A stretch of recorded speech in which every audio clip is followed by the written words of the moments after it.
Wala po akong dalang payong kasi nag-joyride lang po ako. Since yung ko po, rider po, wala po siyang kapote. Meron po siyang kapote kasi isa lang. Bumuhos ang malakas na ulan kanina sa ilang bahagi ng Metro Manila bandang 1:00 ng hapon. Sa sobrang lakas ng ulan na bumagsak sa Quezon City, napasilong ang pasahero at rider ng motorcycle taxi sa maliit na bubong ng isang establishmento. Dahil isa lang ang kanilang kapote, nagpatila muna sila bago bumiyahe ulit. Ayon sa driver na si Ronnie Lingon, hindi rin niya inaasahan ang pag-ulan sa gitna ng mainit na panahon. Inaasahan niyo bang uulan? Hindi nga sir eh. Kaya isang kapote lang dala ko eh. Yung angkas ko, walang kasama kapote. Wala, patila na lang ng ulan. Ang magtiyuhin na sina Ferdinand at Jesus na galing pang Caloocan, sakay ng motorsiklo ay napilitan ding sumilong. Wala silang dalang kapote o payong dahil tirik naman ang araw kaninang tanghali. Di ko naman na-expect na uulan ng ganito kasi alam ko, nag-init pa eh. Ang init-init po ng panahon kanina eh. Biglang bumagsak ako kaya ito sumilong kami para hindi kami mabasa. Nakapagdala ba kayong kapote? Wala hindi namin nasahan eh.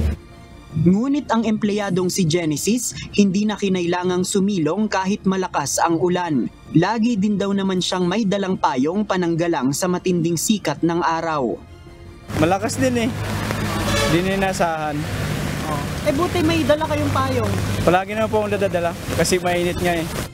Samantala ang street dweller na si Alan, sinamantalang sahurin ng timba ang bumuhos na ulan. Nagamit niya ito para sa paglalaban ng ilang kumot, habang ang ibang naipon naman ay ipampapaligo ng aso at panghugas ng plato. Laking tulong ng ulan, kapagbanlaw ng kumot at mga damit.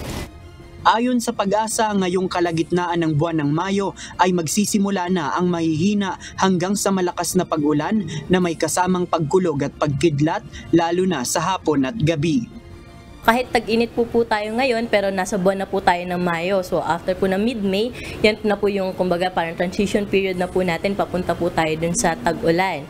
So kapag ganitong buwan po talaga ng Mayo, mas dadalas na po yung mga thunderstorm po natin sa hapon at gabi. Unlike po no April na mababa po yung chance ng mga cloud formation po natin.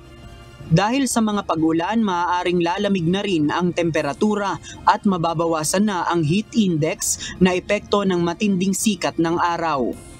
Di nga po magtatagal yung ganun kaalinsangan na panahon dahil nga po makakaranas po tayo ng mga pag-ulan. At kapag nakaranas po tayo ng pag-ulan, kahit papano po ay mababawasan yung init na ating nararamdaman. Paalala ng Pag-asa sa publiko, mas mabuting magbaon na rin ng payong o kapote dahil sa mga localized thunderstorm na pwedeng maranasan sa hapon at gabi. JP Nunez, UNTV, News and Rescue. Diyos ang aming sandigan, serbisyo publiko ang aming pinahahalagahan.